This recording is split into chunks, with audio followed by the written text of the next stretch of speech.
देखिए, आज की जो हमारी ये क्लास है ना, ये class basically UGC net social work के आधार पर है। हालांकि ये जो पेपर मैंने आप सभी के सामने ओपन किया है, ये 2022 का एमपी सेट का समाजशास्त्र है। ये इसमें कई ऐसे पॉइंट्स हैं जो सोशल वर्क को रिलेट कराते हैं, है ना।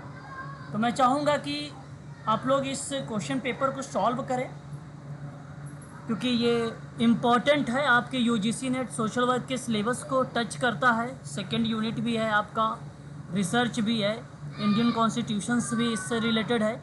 कई ऐसे पार्ट हैं जो इससे संबंधित रखते हैं। तो आप सभी लोग इस प्रश्न को बड़े ही ध्यानपूर्वक करिएगा। और ये सारे 100 क्वेश्चंस इसमें दिए गए हैं। मैं ये क्वेश्चन पेपर आपको सॉल्व करवाऊंगा और उसके बाद इसकी पीडीएफ और वीडियो का लिंक मैं आप लोगों को व्हाट्सएप ग्रुप में प्रोवाइड करा दूंगा। ठीक है। कल हम लोगों ने सोशल वर्क के पेपर सॉल्व किए थे, है ना, जिसमें 1 घंटा 28 मिनट की वीडियो बनी थी और वो क्लास भी बेसिकली पब्लिक रही है। और वहाँ समाज कार्य का प्रश्न पत्र था कल की क्लास में। चलिए एक बार आप सभी लोग ध्यानपूर्वक करिएगा। क्वेश्चन नंबर आपके सामने 51 है। ये समाजशास्त्र में बेसिकली 51 से स्टार्ट हुआ था और 150 तक क्वेश्चंस यहाँ पर आपको देखने को मिलेगा। तो सवाल कहता है आपसे कि एम.एन. श्रीनिवासन ने संस्कृतिकरण की अवधारणा का प्रयोग निम्न में से किस पुस्तक में किया है। ये सवाल है। तो जरा बताएंगे कि संस्कृतिकरण का किस पुस्तक में इन्होंने मेंशन किया है। इस सवाल का सही ऑप्शन क्या होना चाहिए। एम.एन. श्रीनिवासन भी एक इम्पॉर्टेंट पर्सन है। मैं चाहूँगा इसको भी आप ध्यान में रखेंगे, है ना। एग्ज़ाम में हम लोगों से ऐसे सवाल पूछा जा सकता है। Sir please option C. जी sir option C. Option B. Option B. देखिए, यहाँ अगर आपने जवाब दिया है संस्कृतिकरण को लेकर, तो आपने सही जवाब दिया है option number B, religion and society among the Coorgs of South India. ये पुस्तक है और सबसे पहली बार इंट्रोड्यूस करवाया था इन्होंने एम.एन. श्रीनिवासन महोदय ने, और एक भारतीय समाजशास्त्री के रूप में ये जाने जाते हैं। अतः मैं आप सभी लोगों से कहूँगा कि इस प्रश्न का ऑप्शन जो होगा वो आपका बी ऑप्शन करेक्ट होगा। इस किताब को पब्लिश किया गया था सन 1952 में। ठीक है। और संस्कृतिकरण की अवधारणा जब भी आप लोगों से सवाल पूछा जाए ना, तो आप सभी लोग एम.एन. श्रीनिवासन का ही नाम बताइएगा। इम्पोर्टेंट पर्सन है ये। इन्होंने द रिमेंबर विलेज करके एक किताब लिखी थी सन 1978 में। आधुनिक भारत में एक पुस्तक इन्होंने मेंशन किया था 1963 में। कास्ट इन मॉडर्न इंडिया को लेकर बात किया था। कास्ट इन, है ना, कास्ट इन मॉडर्न इंडिया करके पुस्तक लिखा था, काफ़ी फेमस रही है। 1962 में आया था। इंडियाज़ विलेज करके किताब भी एम.एन. श्रीनिवासन की है। सन 1955 में ये किताब बेसिकली लाई गई थी। रिलीजन एंड सोसाइटी अभी भी हमने बात किया है 1952 में। ये बड़ी इंपॉर्टेंट किताब है, ये भी आप ध्यान रखिएगा। इंडिया सोशल स्ट्रक्चर करके भी एक पुस्तक इन्हीं के द्वारा प्रकाशित हुई थी। ठीक है। एम.एन. श्रीनिवासन महोदय को लेकर ही ये किताब में भी जिक्र किया गया था। ये भी इम्पोर्टेंट रहेगा आप सबके लिए। ठीक है। तो कुछ किताबें हैं जो इम्पोर्टेंट है, जैसे द कोहेंसिव रोल ऑफ संस्कृत जो है संस्कृत लाइजेशंस एंड अदर एक्सेस करके ये किताब है, यानी संस्कृतिकरण को ये रिप्रेजेंट कर रहे हैं। और ये किताब इनकी ही है, सन 1989 में आई थी एम.एन. श्रीनिवासन महोदय का। ठीक है। ये आपको इम्पोर्टेंट किताब मैंने बताया आप सभी लोगों के लिए। ठीक है। और मॉडर्न वाला भी आपको ध्यान रखना। Caste in modern basically social change in modern ही इंडिया की किताब को रिप्रेजेंट करता है। तो 1962 आप लोग यहाँ पर लगा सकते हैं। लेकिन संस्कृतिकरण की अवधारणा किस किताब में थी? तो ऑप्शन नंबर बी आपका सही होगा इस सवाल का जवाब। मैक्स वेबर ने सामाजिक क्रिया के कितने प्रकारों पर चर्चा किया है, ये आपको बताना है। सही ऑप्शन क्या होना चाहिए?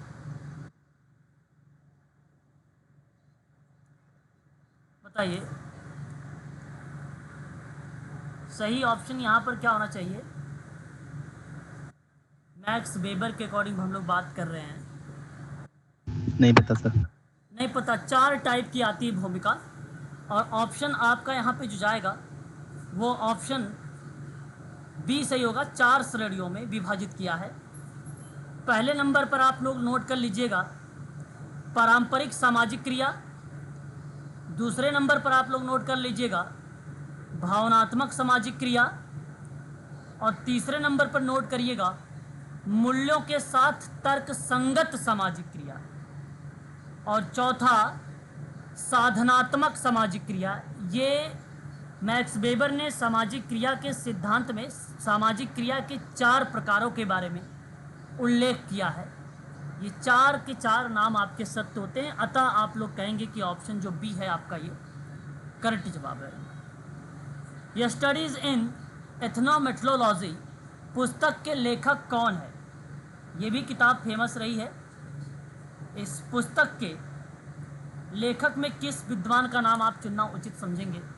Sir Harold Garfinkel I think. अच्छा, यहाँ आप सभी लोग जो है अगर हैरोल्ड गारफिकेल का नाम आप दे रहे हैं, हैरोल्ड गारफिकेल का नाम अगर आप दे रहे हैं तो करेक्ट जवाब होगा ये, है ना। देखिए, इनके संदर्भ में मैंने आप लोगों को पहले भी बता चुका हूँ। यस। ठीक है, बड़ी ही इम्पोर्टेंट पर्सन है ये। यह स्टडी इन एथनोमेट्रोलॉजी की जो ये पुस्तक आई थी 1967 में आई थी। ठीक है, आप इसको ध्यान रखिएगा। और यही एक पुस्तक इनकी बड़ी फेमस रही है। परीक्षा में अगर आता भी है तो यही प्रश्न पूछा भी जाता है।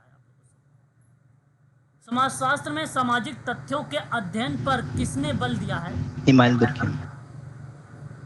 किसने बल दिया है? क्वेश्चन नंबर 54 में आप सभी जवाब कर रहे हैं कि इमाइल दुर्खिम का। सामाजिक तथ्य बड़ा इंपॉर्टेंट शब्द है, इस तथ्य को आप ध्यान रखिएगा। जब भी आप सभी से सवाल पूछा जाएगा तो सामाजिक तथ्य में आप सभी लोग दुर्खिम का ही नाम आप लोग लगाइएगा। ऑप्शन आपका सी करेक्ट होगा यहाँ पे। Structure and functional in primitive society पुस्तक के लेखक कौन है? A R. Radcliffe Brown. A R. Radcliffe Brown का नाम आप बता रहे हैं। चलिए, बहुत बढ़िया।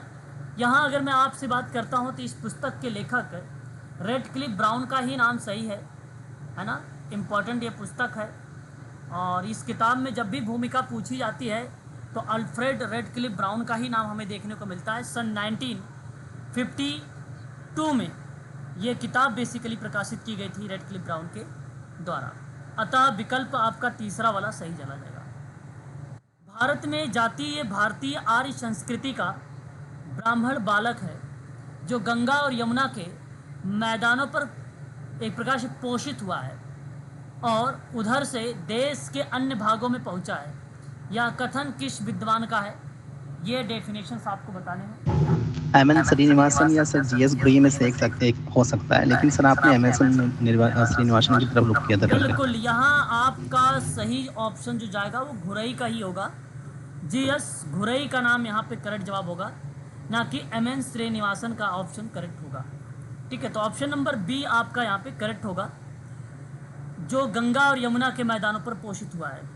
मैंने एक कंटेंट आपको प्रोवाइड भी कराया था, उसमें एम.एन. श्रीनिवासन का भी नाम आपको मिला था। यस। है ना।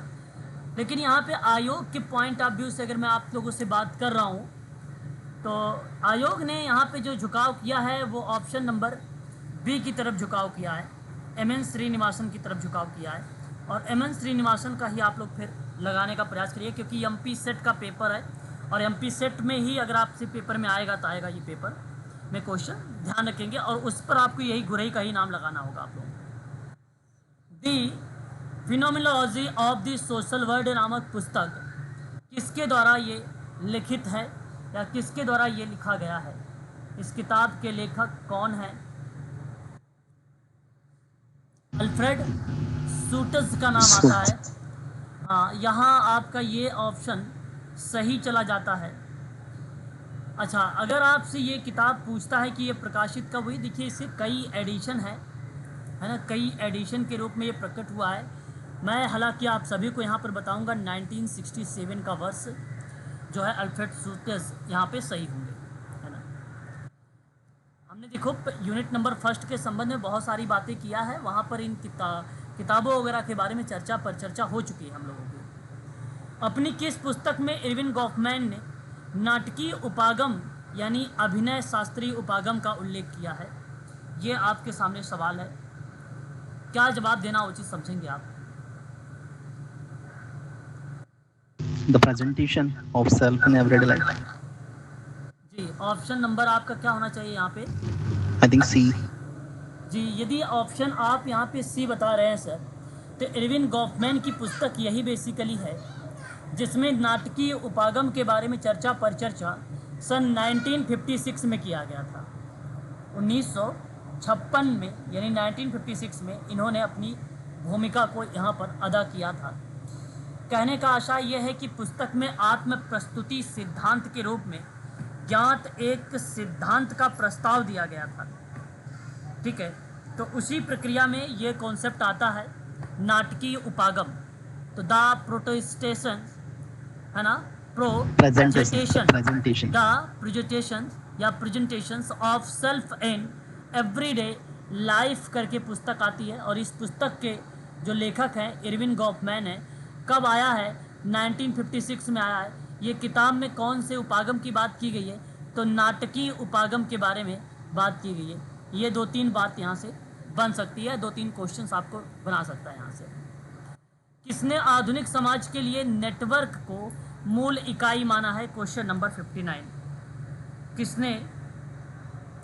तो आपका जवाब क्या होना चाहिए बताइए? सैमुअल कैसल का नाम यहाँ पे करेक्ट होगा। सैमुअल कैसल का नाम यहाँ पे जो जा रहा है ये ऑप्शन आपका सही माना जाएगा, ठीक है। तो ऑप्शन नंबर मैनुअल कैसल का नाम ऑप्शन नंबर किस में है? 3rd में है, सी।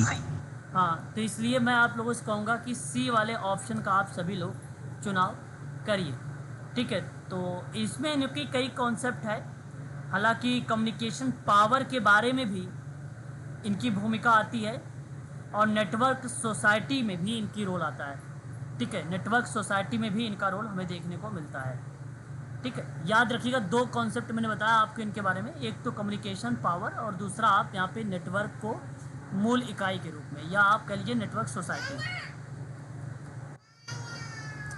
अगला क्वेश्चन आपके सामने है, इन्हीलेशंस ऑफ कास्ट नामक पुस्तक के लेखक कौन है? B R Ambedkar. इम्पोर्टेंट है ना? ओके जी, क्या कह रहे हैं sir? B R Ambedkar. Doctor Bhimrao Ambedkar का नाम बता रहे हैं आप। डॉक्टर भीमराव अंबेडकर का नाम आप यहाँ पे सही बता रहे हैं। और इसी किताब में अगर हम बात करते हैं तो भूमिका सन 1936 में ये किताब बेसिकली बी आर अम्बेडकर के द्वारा लाई गई थी। किसी विशेष समय बिंदु पर तथ्य संग्रहण करने वाला अध्ययन अभिकल्प कहलाता है। तो मैंने कल की क्लास में आपको बताया भी था, क्रॉस सेक्शनल स्टडी कहलाता है। अतः मैं आप सभी लोगों से कह सकता हूँ कि ऑप्शन नंबर सी आपका करेक्ट होगा। कल हम लोगों ने रिसर्च किया था ना, तो वहाँ पर मैंने आप लोगों को Yes. निम्नलिखित में से किस औसत के साथ बीजगणितीय रूप में हेर फेर नहीं किया जा सकता है? तो मैंने भी बताया था माध्यिका में हेर फेर नहीं किया जा सकता है। यह किसका कथन है कि मैंने अपना शोध असहगामी प्रेक्षक के रूप में प्रारंभ किया था, जैसे ही मैं समुदाय की स्वीकृति करता हूँ या स्वीकार होता है तो मैंने स्वयं को लगभग गैर प्रेक्षक सहभागी के रूप में पाया। तो यह डेफिनेशन किसकी है? विलियम एफ वाइट का नाम आ जाएगा और इसका सही ऑप्शन सी चला जाएगा। Scientific social and survey research करके एक पुस्तक मैंने कल ही आप लोगों से चर्चा किया था, और आप जवाब भी बता सकते हैं इस किताब का, क्योंकि मैंने आपको कल बताया भी था। क्या होना चाहिए? PV young. Sorry, PV young. PV young का नाम अगर आप बता रहे हैं तो आप सही जवाब दे रहे हैं। यहाँ पर पीवी यंग महोदय के द्वारा ये किताब में जो है बेसिकली प्रकाशित हुआ, और मैं आप लोगों से कहूँगा कि इसे ज़रूर आप ध्यान रखेंगे। सन 1939 में इस किताब को बेसिकली प्रकाशित किया गया था, सन 1939 में, 1939। पीवी यंग समाज कार्य के जो शोध आप पढ़ेंगे तो इन्होंने 15 चरणों के बारे में जिक्र किया है। ठीक है, शोध के निष्कर्षों को दोहराने की जो क्षमता होती है वो बेसिकली विश्वसनीयता होती है, और ऑप्शन आपका बी करेक्ट हो जाएगा। निम्नलिखित में से कौन सा सामाजिक अनुसंधान में व्यक्तिगत अध्ययन का उपयोग करने वाला प्रथम व्यक्ति रहा है? आप सबको मैंने कल की क्लास में बताया था फेडरिक ली प्ले का नाम। वर्ष बता सकते हैं कौन सा वह वर्ष था? क्योंकि कल मैंने आप लोगों को वर्ष भी नोट करवाया था इनके संदर्भ में। 1829, 1829। ठीक है, किस प्रकार के नमूनाकरण विधि आदर्श के रूप से अनुकूल है जहां पर जनसंख्या के बारे में कोई ज्ञान नहीं होता है? तो सही ऑप्शन क्या होना चाहिए? स्नोबॉल, बिल्कुल आपने सही जवाब बताया। समाज मिति की बात अगर हम लोग करते हैं तो नाम सबको पता है, JL मोरोनो का नाम प्रस्तुत होता है। जब एक चर गुणात्मक और दूसरा मात्रात्मक, तो उन दोनों के मध्य में ना एक सहपरिवर्तित ज्ञात होता है। किस मापन का उपयोग होता है? तो काई वर्ग का यूज किया जाता है। ठीक है, किसका यूज किया जाता है? काई वर्ग का। निम्नलिखित में से किस शोध में नियंत्रण समूह शामिल है? आप सभी कह सकते हैं प्रयोगात्मक शोध अभिकल्प, मैंने कल भी आपको इस क्लास में जिक्र किया था। समाजशास्त्र में संरचना शब्द का प्रयोग सर्वप्रथम करने वाला विद्वान का नाम? हर्बर्ट स्पेंसर, आप लोगों ने बताया भी था कल की क्लास में। संस्कृति के 3 विशेषता के बारे में बता सकते हैं कि एक आदर्शात्मक संस्कृति, इंद्रिय परक संस्कृति और आदर्शवादी संस्कृति का उल्लेख करने वाला विद्वान कौन है? तो आप नाम बता सकते हैं। सोरोकिन। बिल्कुल, यहाँ पिट्रिम सेरोकिन का नाम आता है, और पिट्रिम सेरोकिन ही इस प्रश्न के सही जवाब होंगे, है ना। यहाँ अगर हम बात करते हैं आप लोगों से तो पिट्रिम सेरोकिन का ही नाम यहाँ पर प्रस्तुत होता है। संस्कृति की 3 विशेषताओं में अपनी भूमिका ये अदा करते हैं, आदर्शात्मक संस्कृति, इंद्रिय परक संस्कृति और आदर्शवादी संस्कृति को। ऑप्शन नंबर आपका यहाँ पर पहला वाला करेक्ट हो जाएगा। निम्न में कौन सा समुदाय का अनिवार्य तत्व नहीं है? अनिवार्य एलिमेंट नहीं है। सही जवाब ऐच्छिक सदस्यता। समुदाय का अनिवार्य तत्व नहीं, जैसे वी फीलिंग पाया जाता है, सामान्य जीवन पाया जाता है, निर्भरता की भावना पाई जाती है, लेकिन ऐच्छिक सदस्यता यहाँ पर शामिल नहीं है। अतः आप सभी लोगों के लिए ऑप्शन नंबर बी है। समुदाय की अगर आपको विशेषता या एलिमेंट पता है तो आप इस सवाल को कर पाएंगे। सामाजिक परिस्थिति की अवधारणा किस विद्वान के द्वारा दी गई है या किससे संबंधित है? मैं आपको बता चुका हूँ इसके बारे में। आप दे सकते हैं जवाब राल्फ लिंटन का नाम। किसका नाम करेक्ट होना चाहिए? राल्फ लिंटन का नाम आपका यहाँ पे करेक्ट होगा। नातेदारी व्यवहार में उस प्रथा को क्या कहा जाता है जिसमें मामा द्वारा भांजे और भांजियों को अन्य सभी रिश्तेदारों की अपेक्षा अधिक प्राथमिकता दी जाती है? तो सही ऑप्शन क्या होना चाहिए? मातुल्य। जानते हैं मातुल्य शब्द का यहाँ पर मीनिंग क्या शब्द दर्शाता है? भांजे भांजे को ज्यादा वरीयता। देखिए यहाँ अगर मैं आप सबसे एक इन शब्दों के बारे में बात कर रहा हूँ तो ये शुद्ध हिंदी मातुल्य शब्द यूज़ किया गया है। यहाँ मातुल्य एक प्रथा है जहाँ मात्र सत्तात्मक समाज की एक विशेषता बताती है। तो ये मात्र सत्तात्मक, अब देखिए यहाँ पे सवाल क्या था, जिसमें मामा द्वारा भांजे और भांजियों को अन्य सभी रिश्तेदारों की अपेक्षा अधिक प्राथमिकता दी जा रही है। तो इसका मतलब है कि मामा शब्द यूज़ है तो इसका आशय बनता है किससे? मात्र सत्ता से, है ना, क्योंकि माता के बारे में जिक्र हो रही है ना। तो यहाँ कहने का आशय यही था कि मात्र सत्तात्मक या मात्र वंशीय शब्द जब रिलेट होता है तो यहाँ पर इसको संदर्भित करता है, और ऑप्शन आपका सी करेक्ट है यहाँ पे। धर्म की उत्पत्ति के सामाजिक सिद्धांत अथवा टोटमवाद का सिद्धांत के प्रतिपादक कौन है? दुर्खिम। आसान सवाल है, जवाब बता सकते हैं 76 नंबर का, और आपने बताया भी है दुर्खिम का नाम। ऑप्शन डी आपका सही हो जाएगा। हम समिति के सदस्य होते हैं, संस्था के नहीं। यह कथन किसका है? यह कथन किसका है? तो मैकाइबर एंड पेज का ये स्टेटमेंट है, हम समिति के सदस्य होते हैं, संस्था के नहीं होते हैं। ठीक है। किसने कहा कि शिक्षा का अर्थ नई पीढ़ियों को औपचारिक रूप से सामाजिक विरासत को हस्तांतरित करना है? ये डेफिनेशंस हैं, और सही जवाब जिसबर्ट का नाम यहाँ पे करेक्ट हो जाएगा। सामाजिक स्तरीकरण को प्रकारात्मक रूप में अनिवार्य मानने वाले विद्वान कौन हैं? सही ऑप्शन क्या होना चाहिए? डेविड एवं मुर्रे का नाम आता है।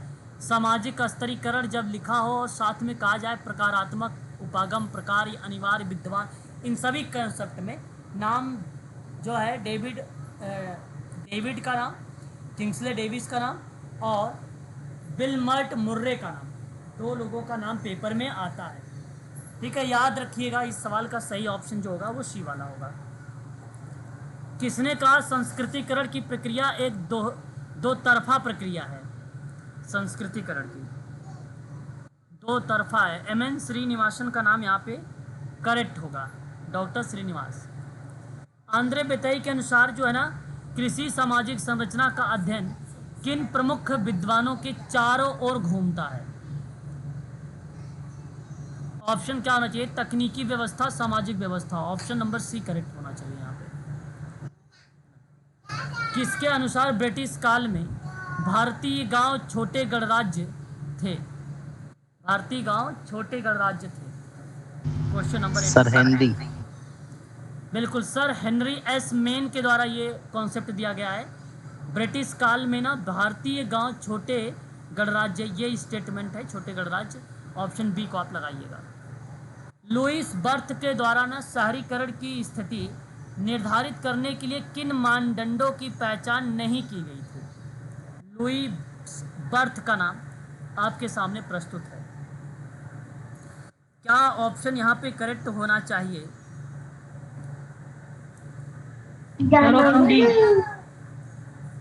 ऑप्शन बी आप कह रहे हैं? Sir D. अच्छा, डी बोल रहे हैं, लेकिन इस सवाल का सही ऑप्शन होना चाहिए मैडम जनसंख्या की समरूपता।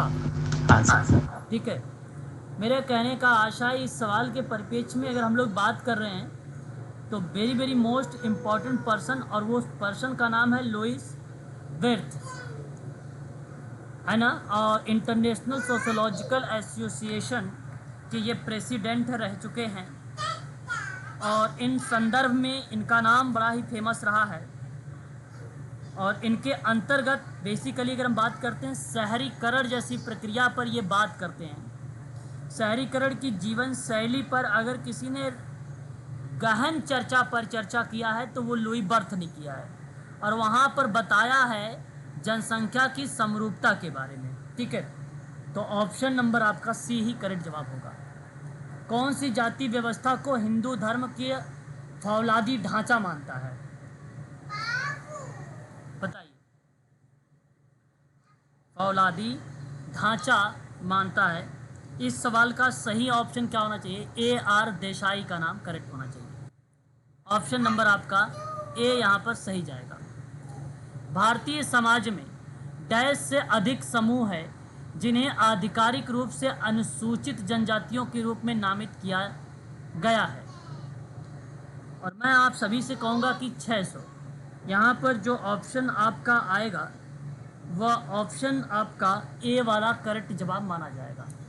सवाल बड़ा आसान है, आपसे पूछा केवल इतना है कि भारतीय समाज में डैश से अधिक मतलब 600 से अधिक समूह हैं जिन्हें आधिकारिक रूप से अनुसूचित जनजाति के रूप में नामित किया गया है ना। अब तो शेड्यूल ट्रिब्यूज की अगर हम बात करते हैं तो 700 आता है पेपर में। यदि आप लोगों से अब अगर परीक्षा में सवाल बनेगा तो वहाँ ऑप्शन में आपको 700 लिखा मिलेगा और उस ऑप्शन को आप सभी लोग सही करिएगा, है ना। Okay sir. ठीक है, देखिए यहाँ पे सम्मिलित करना आपके सामने सवाल आ चुका है। आपको पुस्तक और लेखक के नाम आपको पता होना चाहिए और तभी इस प्रश्न का जवाब भी आप मुझे दे पाएंगे। क्वेश्चन नंबर कौन सा है ये? 86 नंबर का सवाल है ये, ठीक है। 86 नंबर का सवाल है। एक बार अपने विचार यहाँ पर अवश्य प्रकट करें, कौन किससे रिलेट हो रहा है। सर नहीं पता क्योंकि सर पढ़ा नहीं है इसके बारे में। चलिए कोई बात नहीं, यदि आपको नहीं मालूम है तो निश्चिंत रहें, मैं इन सभी प्रक्रियाओं पर आप लोगों से चर्चा पर चर्चा करूँगा। No doubt.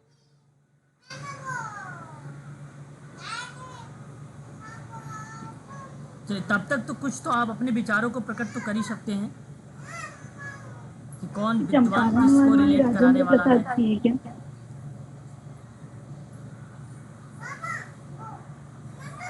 हाँ सर ये हो सकता है डी जो है सर वो दो तीसरे की हो सकती है, राजेंद्र प्रसाद की, चंपारण एंड महात्मा गांधी। देखिए यदि आप यहाँ पे कह रहे हैं कि पैट्रेनेज एंड एक्सप्लैमेटेशन शब्द को, तो जॉन ब्रीमेन का नाम आप लगा सकते हैं।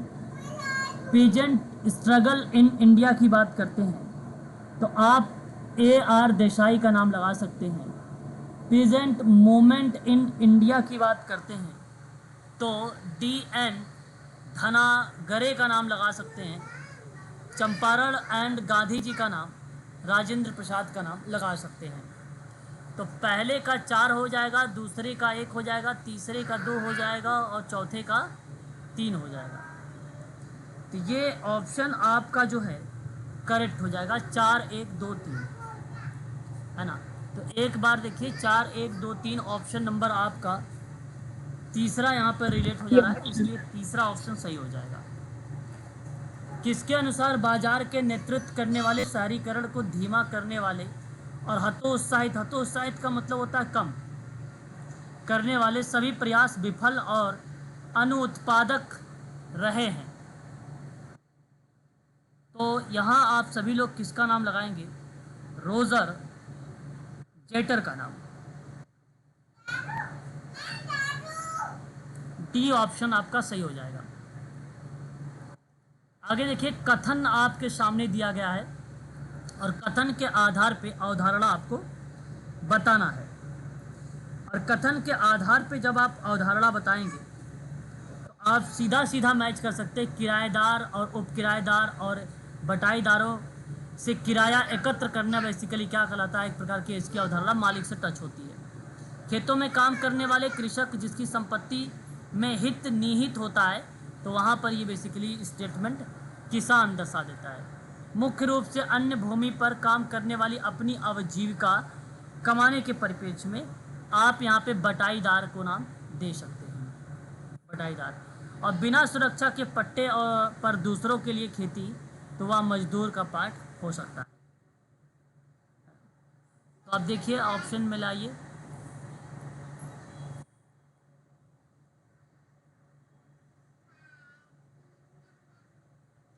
एक 3 2 1 1 3 2 1 है नहीं सर।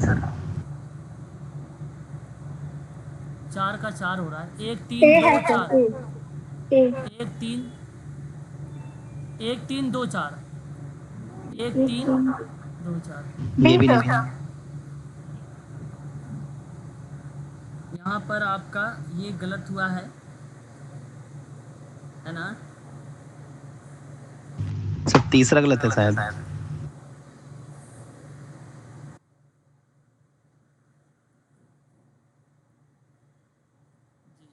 यहाँ आप कह सकते हो मुख्य रूप से जिसकी भूमि पर काम करने वाली अपनी आजीविका कमा रहा है ना, मजदूर। आजीविका कमा रहा तो ये मजदूर होगा, है ना। यस। के पट्टे की बात अगर करेगा तो ये परिपेक्ष किसको दर्शाएगा? किसान। बटाईदार सर, बटाईदार। बटाईदार। ये आपका बटाईदार आ जाएगा। अब यहाँ पे देखिए 1 3 4 2, 1 3 4 2, हाँ सर ये तो है। दूसरा नंबर दूसरा सही हो जाएगा, दूसरा ऑप्शन सही है। अगेन पुस्तक और लेखक के नाम, अगेन पुस्तक और लेखक के नाम प्रकट हुए हैं और आप यहाँ पर जवाब क्या देना उचित समझेंगे। तो पहला आता है कि डिक्लाइन ऑफ द वेस्ट करके नाम, तो आप सभी लोग पिटरिम सेरोकिन का नाम लगाइए। द कल्चर ऑफ सिटीज़ की बात अगर हम करते हैं आपसे तो मम फोर्ट का नाम लगाइए। The study of rural society की बात करता है तो आप यहाँ पर J.H. काब एंड ब्रूनर का नाम लगाइए। सोसाइटी कल्चर एंड पर्सनालिटी की बात होती है तो यहाँ पे 3 को लगाइए। पहले का 2 है, दूसरे का 4 है, तीसरे का 1 है और चौथे का 3 है। 2 4 1 3 यही ना बन रहा है सर। सिर्फ पहले का 2 गया, डिक्लाइन ऑफ द वेस्ट, ये गलत हो रहा है, क्या दिक्कत है भाई। डिक्लाइन ऑफ द वेस्ट क्या नाम आ जाएगा? स्पेगलर का नाम आएगा। द कल्चर ऑफ सिटीज़ की बात करेंगे तो मम फोर्ट का नाम आएगा। The study of rural society की बात करेंगे तो J.H. काब एंड ब्रूनर का नाम आ जाएगा। सोसाइटी कल्चर एंड पर्सनालिटी की बात करेंगे तो किसका नाम आएगा? पिटरिम एंड सेरोकिन का नाम आ जाएगा, यही ना। ये मिलाइए जरा, पहले का 3 हो गया, दूसरे का 4 हो गया, तीसरे का 1 हो गया और चौथे का 2 हो गया। तो 4 3 1 3 4 1 2 3 4 1 2 3 4 1 2 ऑप्शन नंबर बी में है। ऑप्शन नंबर बी आपका सही होगा। देखिए आंदोलन है, उसके वर्ष पूछे गए हैं। आंदोलन है और उसके द्वारा वर्ष आप लोगों से पूछे गए हैं। तो जवाब क्या होना चाहिए? चंपारण आंदोलन की अगर बात करते हैं तो 1917। खेड़ा कृषक आंदोलन की बात करते हैं तो 1918। बारदोली सत्याग्रह की बात करते हैं तो 1920। मालाबार में मोपलाह की बात करेंगे तो 1921। तो पहले का 2 हो गया, 3 हो गया, फिर 4, फिर 1। 2 3 4 1 2 3 4 1 ऑप्शन नंबर बी है ना। ऑप्शन नंबर बी सही होगा। चलिए ये सवाल बताइए 91।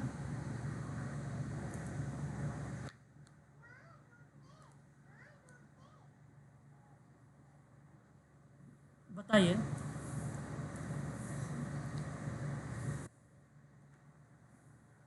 कहता है कि निम्नलिखित में से कौन सा निकाय सूचना का अधिकार अधिनियम 2005 के अंतर्गत आता है? तो सरकार द्वारा पर्याप्त रूप से वित्त पोषित सरकारी और गैर सरकारी निकाय आता है। ऑप्शन नंबर तीसरा सही हो जाएगा, है ना। सिडनी वर्बा के विशुद्ध राजनीतिक संस्कृति का कौन सा प्रकार नहीं है? सिडनी वर्बा, सिडनी वर्बा असहभागी, ऑप्शन नंबर डी आपका सही होगा। धर्म प्रथा न्यायिक निर्णय, धर्म पहला, दूसरा प्रथा, तीसरा न्यायिक निर्णय, चौथा लोक रीतियाँ, पांचवा व्यवस्थापिका और छठा व्यक्तिगत अनुभव। बताइए कानून के निर्माण में स्रोत कौन कौन से शामिल किए गए हैं?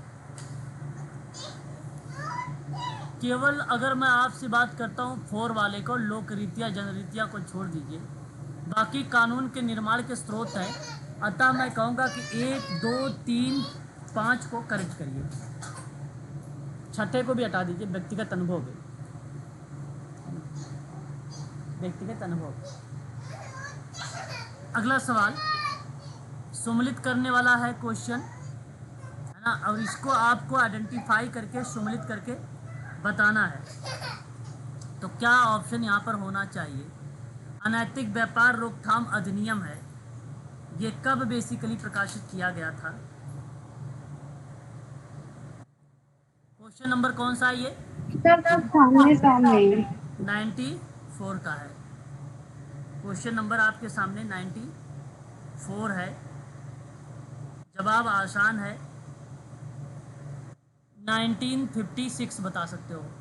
चिकित्सकीय गर्भ समापन अधिनियम की बात होगा तो 1971 बता सकते हो।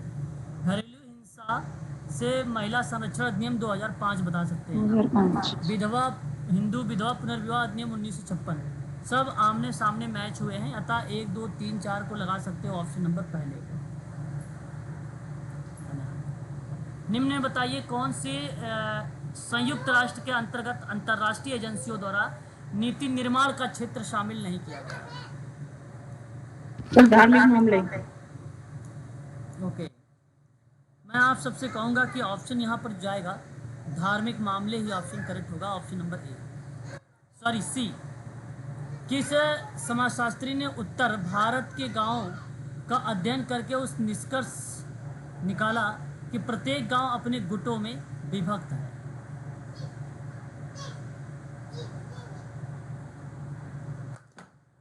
ऑस्कर लेविस का नाम। किसका नाम होगा? Oscar Levi's. ऑस्कर लेविस का नाम। ठीक है, अगला सवाल कहता है किन दशकों ने भारत में निर्धनता उन्मूलन, विकास और वृद्धि, शिक्षा तक पहुंच तथा नागरिक स्वतंत्रता की सुरक्षा के क्षेत्रों में सिविल सोसाइटी संगठन, विशेष रूप से गैर सरकारी संगठनों की व्याख्या बढ़ी है? 1970 और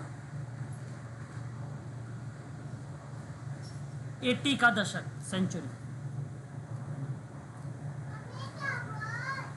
आई.पी. देसाई, आंद्रे बेतई और उपेंद्र बख्शी के अनुसार निम्न में से किस पहलू को आरक्षण का आधार बनाया जाना चाहिए? आर्थिक को।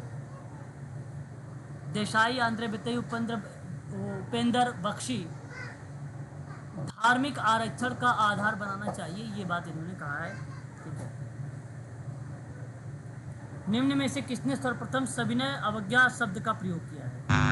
Mahatma Gandhi. Henry David Thoreau ने किया था, ऑप्शन नंबर। सर किस सन में किया था इसमें? एग्जैक्ट यहाँ पे जो सविनय अवज्ञा आंदोलन है 1930 का नाम आता है हमारे सामने। सर वो तो महात्मा गांधी जी का था 1930। जी बात तो सुनिए पूरी। ठीक है, वो 1930 की प्रक्रिया में जब भी हमारे सामने नाम प्रस्तुत होता है तो वो महात्मा गांधी जी का नाम प्रकट होता है। और यहाँ पे शब्द महात्मा गांधी जी को एलिमेंट करते हुए ऑप्शन में आपके सामने यहाँ पर जो डेविड थ्योरो का नाम मेंशन किया गया है, तो मैं आप लोगों से कहूँगा कि डेविड थ्योरो का कॉन्सेप्ट अगर आपको ध्यान रखना है तो 1930 की बजाय आप 1920 याद रखिएगा। ठीक है, 1920 सविनय अवज्ञा एक नागरिक द्वारा सरकार के कुछ कानून और मांग आदेशों का पालन करने से सक्रिय के प्रक्रिया में सविनय अवज्ञा आंदोलन के रूप में ये जाना गया, जहां सबसे पहले 1920 में हेनरी डेविड थ्योरो ने इस शब्द को प्रतिपादित किया था।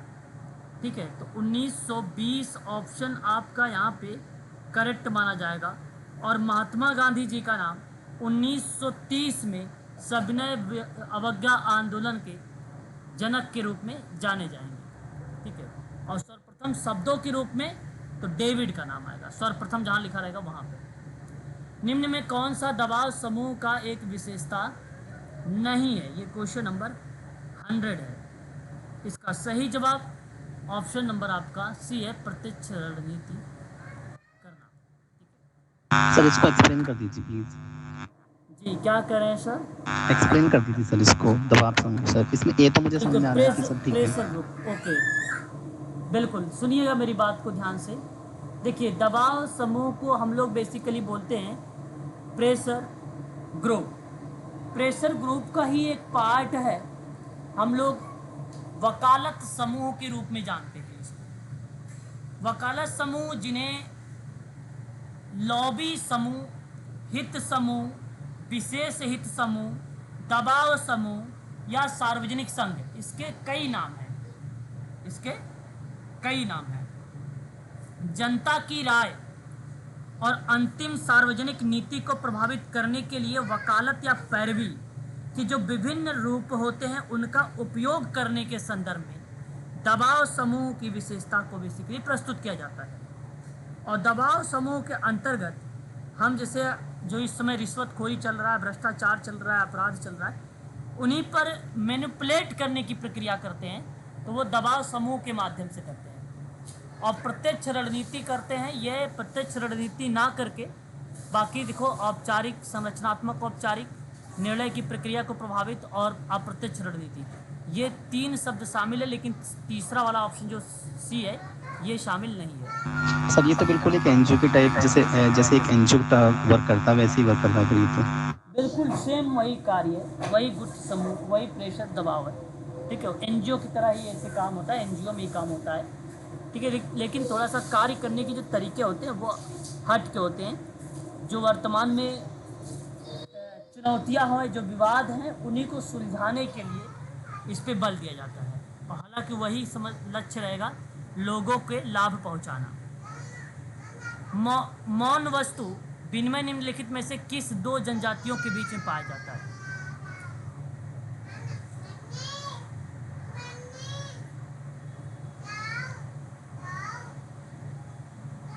बताएं। सर बॉन्ड और प्रोडक्ट।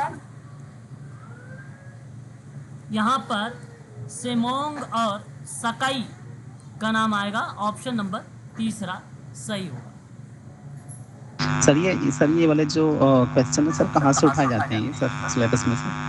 ये सिलेबस में आपको जहाँ आदिवासियों के बारे में पूछा जाए, जहाँ विभिन्न जनजातियों के बारे में लिखा हुआ है, वहाँ आपको मिलेगा। आगे ओके यूनिट सर। नंबर 9 और 10 के आसपास में ऐसे टॉपिक आपको देखने को मिलेंगे सोशोलॉजी में। Alienations and freedom, the factory workers and his industry नामक पुस्तक है। इस पुस्तक के लेखक किस विद्वान को माना जाता है? ये जवाब आपको बताना है।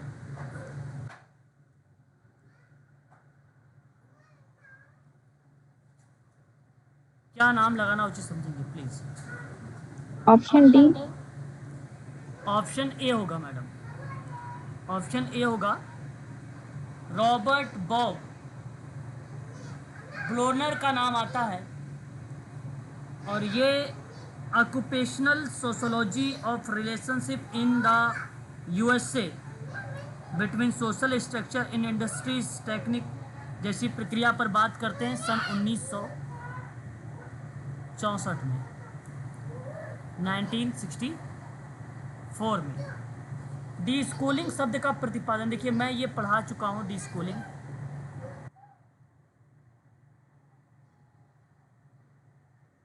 बताएं।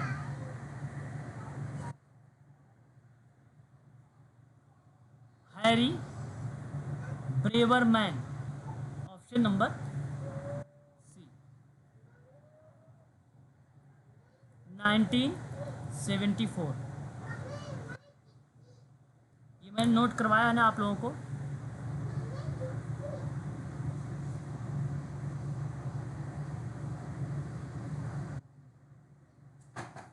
बताइए ये सवाल। यस।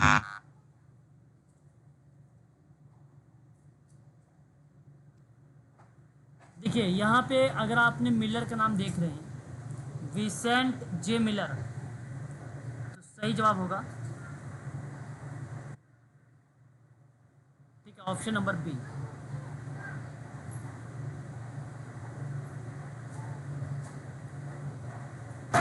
इसका एग्जैक्ट वर्ष नहीं याद आ रहा मुझे, ठीक है, इसको छोड़ दीजिए। गृहविहीन होना सामाजिक बहिष्करण का सबसे निम्न स्वरूप है, यह कथन किसका है?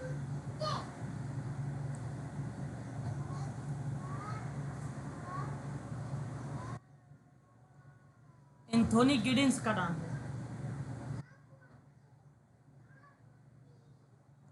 एंथोनी गिडिंस का नाम आएगा, ऑप्शन नंबर सी वाला आपका सही जाएगा, ठीक है।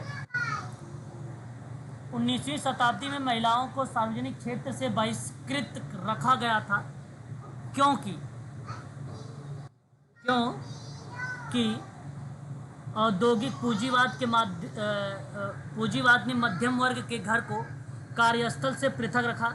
ये सही स्टेटमेंट है। वे लोग जहाँ पे वैतनिक रोजगार में प्रवेश किए थे उन्हें विशेष क्षेत्रों द्वारा अलग कर दिया गया था। ये भी सही है। स्त्रीत्व से समझौता किए बिना पुरुष धारा की रणनीति में सफल होना कठिन था। ये भी स्टेटमेंट सही है। अतः उपर्युक्त सभी स्टेटमेंट करेक्ट रहेंगे। 19वीं सदी में महिलाओं के सार्वजनिक से बहिष्कृत रखने के परिप्रेक्ष्य में। ठीक है। सामूहिक उपभोग, कस्टलस 1977 शब्द का अर्थ बताना है। इसका मीनिंग क्या होगा? तो राज्य सरकार स्वास्थ्य, आवास एवं शिक्षा सेवाओं का प्रावधान होगा। ऑप्शन डी सही होगा। निम्न में किसने व्हाट इज प्रॉपर्टी नामक पुस्तक लिखा है? क्या बताएंगे?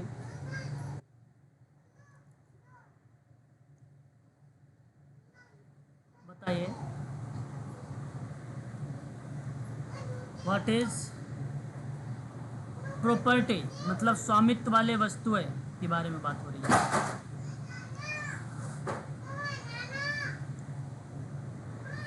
देखिए, पियरे जोसेफ जो है प्रूधो का नाम आएगा 1840 में। वाशिंगटन स्थित वर्ल्ड वॉच संस्थान किससे संबंधित है? बहुत इंपॉर्टेंट सवाल है ये। पर्यावरण अनुसंधान से। श्रम के सांस्कृतिक विभाजन से संबंधित किसकी स्थिति को निम्न में कथन को समेकित किया जा सकता है? श्रम का लिंग आधारित विभाजन न केवल सार्वभौमिक है बल्कि ऐसा होने का कोई खास कारण भी नहीं है।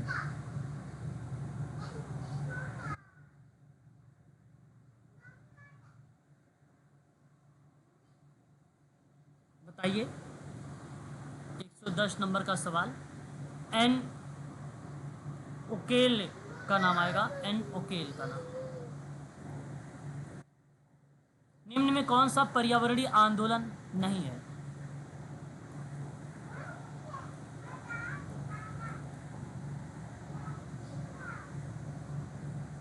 बरदोली आंदोलन पर्यावरणीय आंदोलन नहीं है। 1972 में क्लब ऑफ रोम ने एक कंप्यूटर मिथ्याभ्यास चलाया जिसका उद्देश्य यह पता करना था कि सीमित संसाधनों के एक ग्रह पर क्या नतीजे होंगे। अध्ययन के परिणाम को लोकप्रिय के रूप में जाना जाता है। तो सही जवाब ऑप्शन पहला हो जाएगा, वृद्धि की सीमा। दी अनक्लाइंट वुड्स इकोलॉजिकल जो है changes and peasant residents in the Himalayas नामक पुस्तक के लेखक कौन है?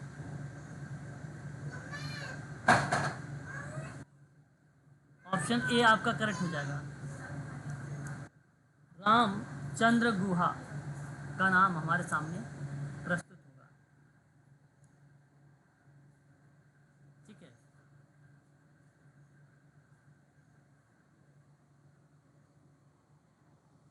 Okay sir. Option A.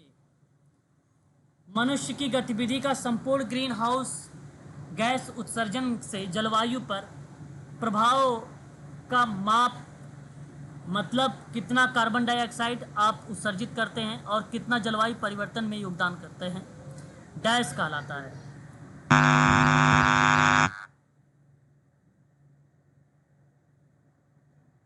सही जवाब क्या है? कार्बन पद चिन्ह, बिल्कुल। ऑप्शन नंबर ए। पर्यावरणीय नक्सलवाद क्या होता है?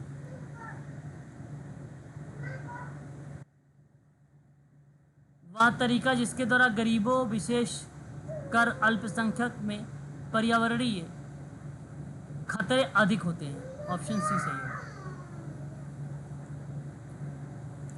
किसने कहा कि संस्थान अंकगणितीय अनुक्रम में बढ़ते हैं बल्कि जनसंख्या समाजमितीय अनुक्रम में बढ़ती है?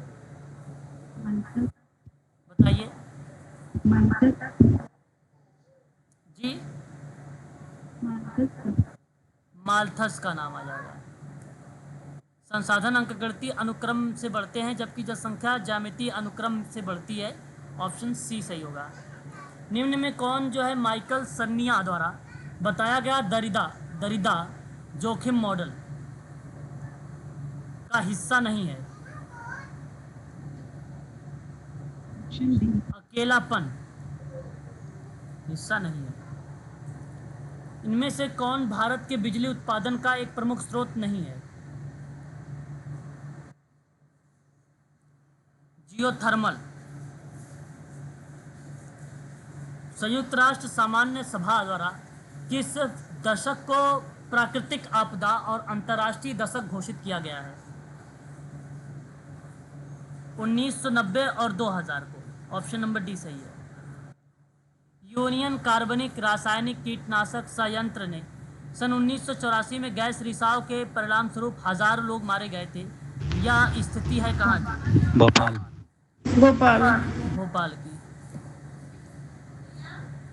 प्रसिद्ध समाजशास्त्री आशीष बोस के द्वारा भारत की जनसंख्या समस्या के लिए किन 4 राज्यों के आर्थिक, सामाजिक और राजनीतिक पिछड़े की जिम्मेदारी ठहराया गया है? सही जवाब ऑप्शन नंबर ए होगा, बिहार, मध्य प्रदेश, राजस्थान और जो है उत्तर प्रदेश। किस विद्वान ने सेक्स से जुड़े मतभेदों को 3 स्तरों में बांटा? प्राथमिक मतभेद और माध्यमिक और तृतीयक मतभेद।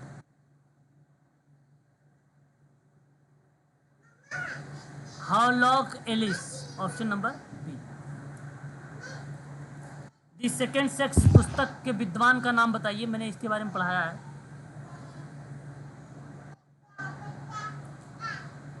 सिमोन द बुआ। ऑप्शन नंबर ए सही है।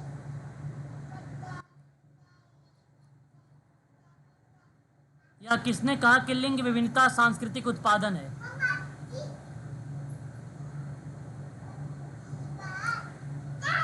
लीला दुबे। घरेलू हिंसा से महिलाओं का संरक्षण अधिनियम 2005 कब लागू हुआ था?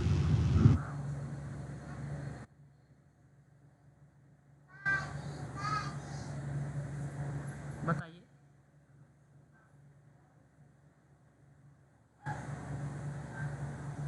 क्या होना चाहिए? 26 अक्टूबर 2006। यह किसने कहा कि संरचनाओं में बिना प्रकारों में परिवर्तन घटित नहीं हो सकता है? परिवर्तन घटित नहीं हो सकता है। एच स्पेंसर ने।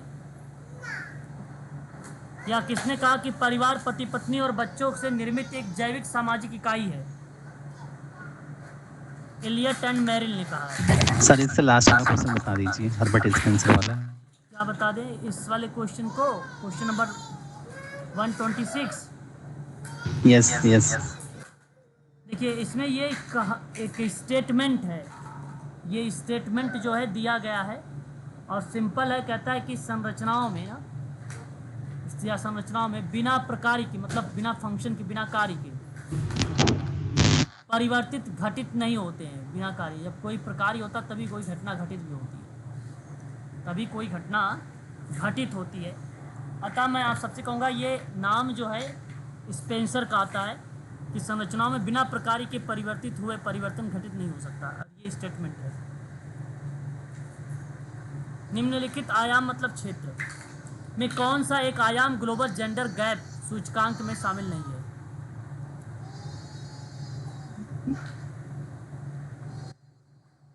साहित्यिक। किसने ईर्ष्या को एक प्रकार का भय जो किसी अधिकार को बनाए रखने की इच्छा से संबंधित है, गैस के रूप में परिभाषित किया गया है?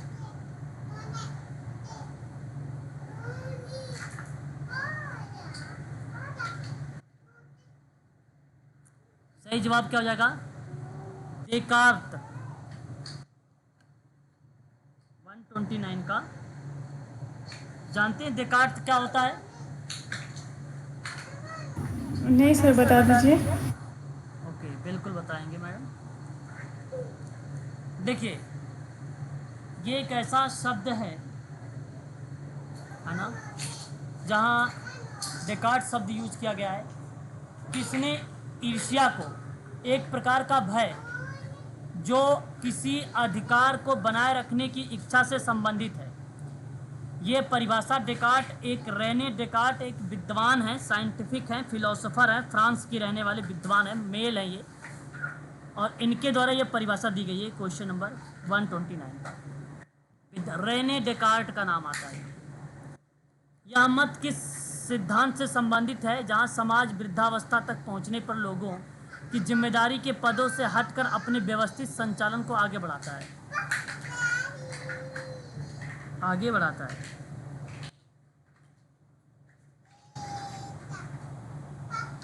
बताइए।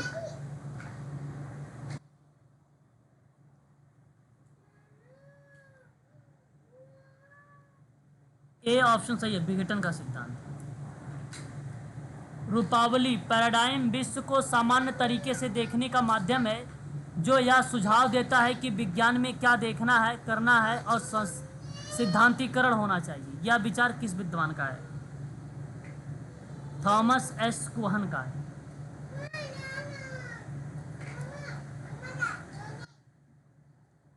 किसने देखा कि विज्ञान की कमी भी संसार की वास्तविकता को सत्यापित नहीं कर सकता?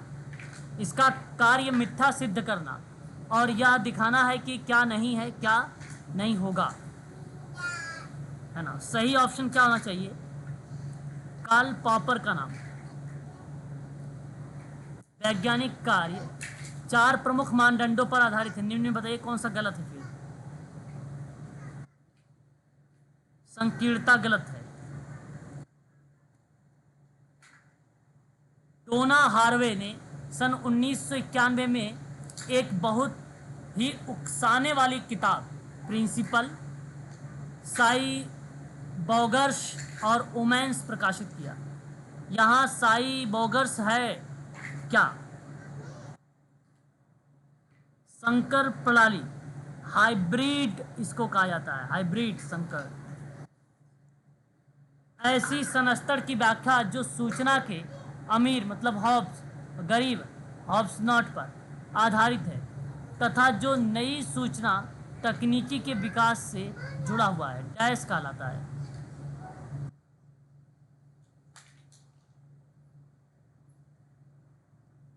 साइबर वर्ग, ऑप्शन नंबर डी करेक्ट होगा। निम्न में कौन सा सूचना युग का भाग नहीं है? विश्लेषणात्मक भाग नहीं है।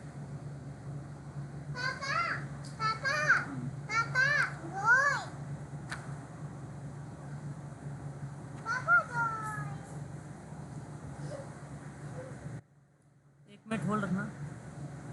चलिए क्वेश्चन नंबर देखिए 137। किस मार्क्सवादी दार्शनिक ने देखा कि बहुत सारे संस्थान राज्य से स्वतंत्र रहते हुए भी प्रभुत्व वाली विचारधाराओं को पुनः पेश करने का कार्य करते हैं, जिसे उन्होंने वैचारिक राज्य तंत्र कहा है? क्वेश्चन नंबर 137 का सही ऑप्शन होगा लुईस अल्थुजर का नाम। क्वेश्चन नंबर 138, इनमें से कौन आधुनिक समाज के सार्वजनिक एवं व्यक्तिगत क्षेत्रों में परिवर्तन से जुड़ा हुआ है? जुर्गेन हैबरमाश का नाम आता है, ऑप्शन नंबर सी करेक्ट होगा। ऐसा समाज जो प्रशासन एवं नियंत्रण हेतु सूचना और संचार प्रौद्योगिकी पर निर्भर रहती है और इसके परिणाम स्वरूप रोजमर्रा की जिंदगी की बारीकी से निगरानी करनी है, डैश कहा जाता है। तो इस प्रश्न का सही ऑप्शन निगरानी समाज कहलाएगा, यानी ऑप्शन नंबर बी आपका करेक्ट होगा। यह मान्यता है कि असली दुनिया हमारी इंद्रियों से स्वतंत्र रूप से मौजूद है और वैज्ञानिक सोच की वस्तुएं ही वास्तविक संरचना है। वे जो घटनाएं उत्पन्न करते हैं उनसे अटूट रहते हैं, डैश कहलाती हैं। असली दुनिया हमारी इंद्रियां स्वतंत्र रूप से मौजूद है। क्वेश्चन नंबर 140 का सही जवाब वैज्ञानिक यथार्थवाद है, ऑप्शन पहला सही है। एक धार्मिक विश्वास क्या है? एक धार्मिक विश्वास क्या है? ज्ञान सत्य का कथन है, एक धारणा का विचार है और एक समूह सदस्यों द्वारा साझा की गई वास्तविकता को समझने की प्रणाली भी है अतः विकल्प डी सही है, उपर्युक्त सभी करेक्ट सही है, सभी करेक्ट है। किसके अनुसंधान के अनुसार प्रोटेस्टेंट नैतिकता कठिन परिश्रम के लिए प्रेरणा प्रदान करती है? आसान सवाल है, जवाब दे सकते हो। C Max weber. Hello sir. हाँ, सर मुझे स्क्रीन नहीं दिखाई दे रही। क्यों स्क्रीन नहीं शो हो रहा है क्या? हो रहा है सर। जी सर। जिसका स्क्रीन नहीं दिखाई दे रहा वो एक बार क्लास लेफ्ट करके दोबारा से क्लास को ज्वाइन कर लीजिए।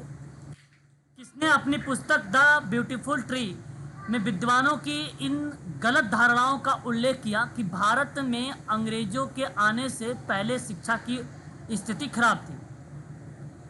ये किस स्टेटमेंट के द्वारा बताया गया? धर्मपाल।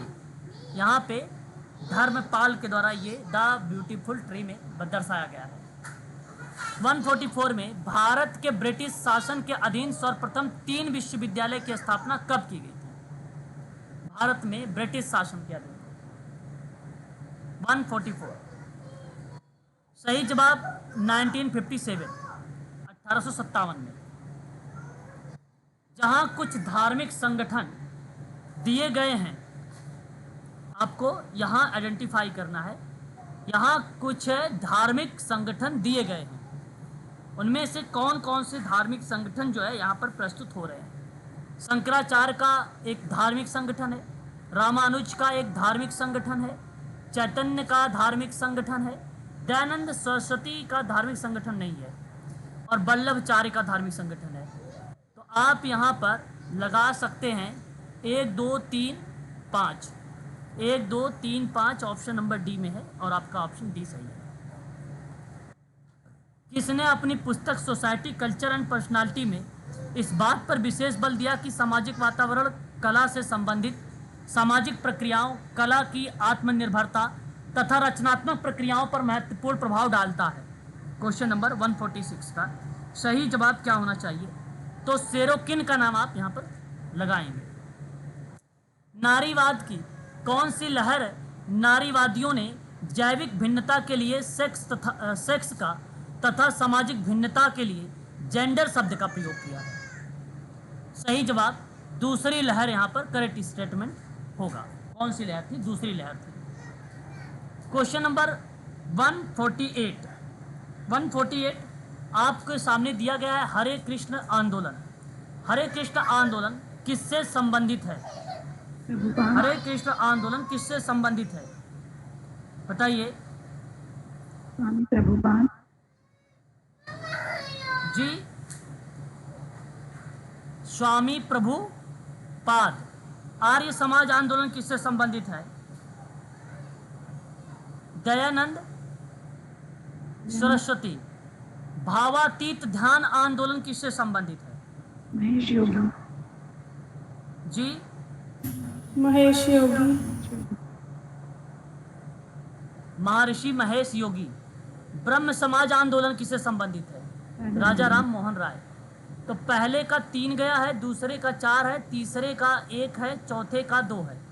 तो 3 4 1 2, 3 4 1 2, 3 4 1 2 ऑप्शन नंबर पहले में है। पहला ऑप्शन सही हो गया। आगबंड के सिद्धांत के अनुसार सांस्कृतिकरण का विलंबना कल्चर लैग क्या है? कल्चर लैग क्या है? आगबंड के अनुसार आपको बताना है।